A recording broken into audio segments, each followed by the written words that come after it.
Allez, on plonge directement dans le vif du sujet de notre décryptage d'aujourd'hui. On va explorer un phénomène fascinant, et pourtant presque invisible, qui se déroule sous notre nez tous les jours. On a tous l'impression de maîtriser nos choix d'achat, n'est-ce pas? On pense bien comprendre comment l'économie fonctionne autour de nous. Mais en fait, l'économie numérique manipule carrément les prix qu'on paie, et tout ça en grand secret. Les grandes plateformes ont bâti un système ultra complexe pour influencer ce qu'on achète, quand on l'achète, et surtout, combien on est prêt à débourser. Prenons un exemple super concret. Une petite anomalie du quotidien qui va forcément parler à tout le monde. Imaginons deux personnes assises côte à côte dans un avion. Elles décident de réserver exactement le même hôtel, la même chambre, pour les mêmes dates, pile au même moment. Et là, surprise, le passager A pèse 120 € et le passager B, 185 €. Le truc le plus fou là-dedans, c'est qu'aucun des deux ne réalise qu'il paie un tarif différent.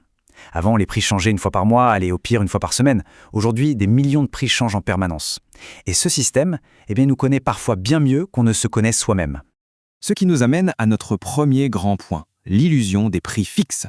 Historiquement, un prix, c'était quelque chose de super stable. Dans le monde physique, un croissant à la boulangerie, c'est 1 €, point barre. Et c'est le même tarif pour tout le monde.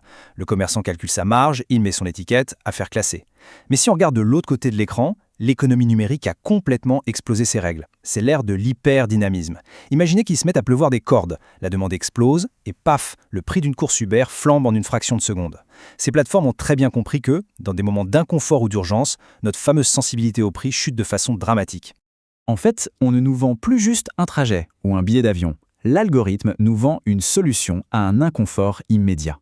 Du coup, les entreprises ont pigé un truc essentiel. Le prix idéal, ce n'est plus du tout le prix le plus bas possible pour écraser la concurrence. Pas du tout. Le prix idéal aujourd'hui, c'est le montant maximum absolu qu'une personne est prête à payer à la seconde T. Plus le besoin est pressant, plus le prix s'envole. Et avec les montagnes de données qu'elles récoltent, ces plateformes sont devenues des machines de guerre pour calculer exactement où se situe notre limite psychologique. Passons maintenant à la deuxième étape, l'hypervitesse des algorithmes. L'échelle à laquelle tout ça opère est juste hallucinante. Avant, les marques devaient un peu deviner ou estimer le bon prix. Aujourd'hui, elles testent en boucle. Amazon, par exemple, est championne de cette stratégie. Le prix d'un seul et même article peut changer des dizaines de fois dans la même journée. Mais pourquoi faire ça? Eh bien parce que c'est tout simplement la plus grande expérience économique jamais menée en temps réel. Chaque petite variation de prix aide l'algorithme à voir exactement à quel centime près on va soit abandonner notre panier, soit valider l'achat. La plateforme apprend non-stop et croyez-moi, ces données comportementales valent une véritable fortune. Et l'humain dans tout ça, il n'intervient quasiment plus. C'est littéralement une guerre de robots totalement automatisée. L'algorithme commence par scruter les concurrents, c'est l'étape 1. Ensuite, étape 2, il baisse son prix d'un tout petit centime pour remonter tout en haut des résultats de recherche. Et enfin, il se réajuste tout seul dès que le vent tourne. On a des milliers d'algorithmes qui se font la guerre comme ça, en toute autonomie. C'est l'avènement d'une économie 100% automatisée. Mais attention, cette vitesse folle, elle ne s'applique pas qu'aux machines. Elle nous impacte directement à travers l'urgence qu'on nous met sous le nez. On a tous déjà vu ces fameux messages « plus que 2 chambres disponibles »,« 12 personnes regardent ceci » ou encore « l'offre expire dans 8 minutes ». C'est pas un hasard, ce sont des tactiques millimétrées pour nous créer un sentiment d'urgence complètement artificiel. Ça joue sur une peur très profonde, le fameux FOMO, la peur de rater une opportunité. Et quand cette peur prend les commandes, notre cerveau devient tout de suite beaucoup moins rationnel sur la question du prix. On veut juste éviter de regretter. En bref, les plateformes prennent le contrôle de notre perception du temps et de la rareté. Ce qui nous conduit à la troisième partie, le ciblage émotionnel caché. C'est vraiment vertigineux quand on regarde le niveau de détail que ces systèmes avalent chaque seconde. L'algorithme enregistre l'heure de la réservation, le type de smartphone utilisé, le quartier où on se trouve, et même la petite seconde d'hésitation avant de cliquer ou de vider un panier. On a souvent l'impression de ne donner que quelques miettes d'infos, mais ces micro-détails mis bout à bout, ça révèle absolument tout. Nos habitudes, notre tolérance au prix et même notre niveau de revenu probable. À chaque clic, on alimente un portrait robot ultra précis. Et là, il faut bien faire la distinction entre deux concepts clés. Les algorithmes ne regardent pas seulement la capacité financière, mais surtout la capacité émotionnelle. Ils ne se contentent pas de deviner le solde du compte en banque.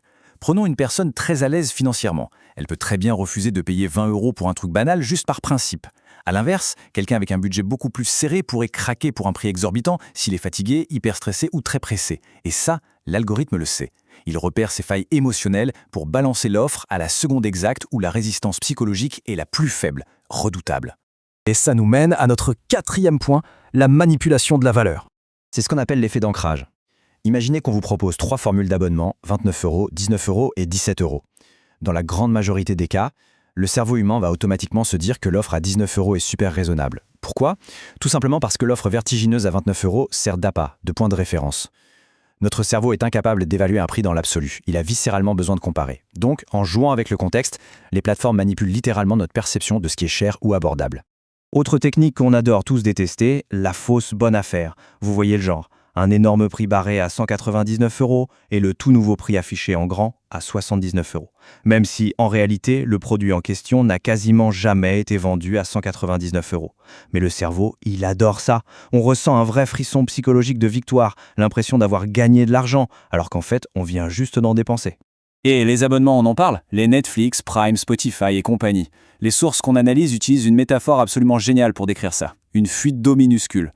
Quand on paye d'un coup, on réfléchit 2 fois. Mais en abonnement, le prélèvement est automatique, c'est silencieux et notre cerveau l'oublie presque instantanément. Prise isolément, la dépense a l'air inoffensive, comme une petite goutte d'eau. Mais à la fin du mois, toutes ces gouttes forment une vraie mare et ce sont des centaines d'euros qui s'évaporent sans qu'on s'en rende compte. Tout ça grâce au confort de l'automatisation. Sans oublier les écosystèmes bien fermés, comme le fait brillamment Apple avec ses iPhones, AirPods et Mac. Les géants de la tech ont cerné une vérité incontestable sur la nature humaine. On a horreur de la friction. Changer d'écosystème, ça demande trop d'énergie mentale. C'est ce qu'on appelle le coût psychologique du départ. Et c'est exactement pour ça qu'on finit par encaisser des hausses de prix à répétition. La flemme psychologique de devoir repartir de zéro ailleurs est tout simplement plus forte. Ce qui nous fait arriver à la 5e et dernière partie de notre décryptage, le véritable produit vendu. C'est le fameux paradoxe des plateformes dites gratuites, comme Google, TikTok ou Instagram. Quand on s'inscrit, on ne sort pas la carte bleue. L'illusion de la gratuité est parfaite. Mais au final, il y a toujours quelqu'un qui paye, et ce sont généralement les annonceurs. S'il n'y a pas d'étiquette de prix, c'est que la plateforme est en train d'optimiser le moindre pixel pour capter et surtout retenir une seule et unique chose, notre attention. Et ça, c'est la thèse centrale de tout ce qu'on vient de voir, super bien résumé par cette citation. Le vrai produit vendu par beaucoup de plateformes n'est pas seulement un objet ou un service, c'est notre comportement. La véritable marchandise dans l'économie numérique d'aujourd'hui, ce sont nos habitudes. Plus on est actif, engagé et prévisible, plus on rapporte gros. Donc pour synthétiser cette immense prise de conscience, gardons en tête ce concept de l'environnement psychologique. Les plateformes d'aujourd'hui, elles ne font pas que changer des chiffres sur des étiquettes. Elles créent un monde numérique sur mesure, bâti par des algorithmes, pour diriger doucement mais sûrement nos comportements d'achat. Elles contrôlent ce qu'on voit, elles orchestrent l'urgence, elles dictent la perception de la valeur. Et une influence qu'on ne voit pas, par définition, c'est redoutable. Le vrai danger ici, ce n'est pas juste de payer quelques euros de plus, c'est de perdre complètement conscience de la façon dont on nous pousse à faire des choix. Ce qui nous laisse avec cette réflexion finale, histoire d'y penser, prenons-nous vraiment nos propres décisions d'achat ou y a-t-il un algorithme bien caché qui tire les ficelles en silence? Prendre conscience de tout ça, c'est déjà reprendre un peu le contrôle sur les forces qui dictent nos choix. Gardons ça dans un coin de la tête lors des prochaines sessions de shopping en ligne. Un grand merci d'avoir suivi cette analyse et surtout, restez curieux.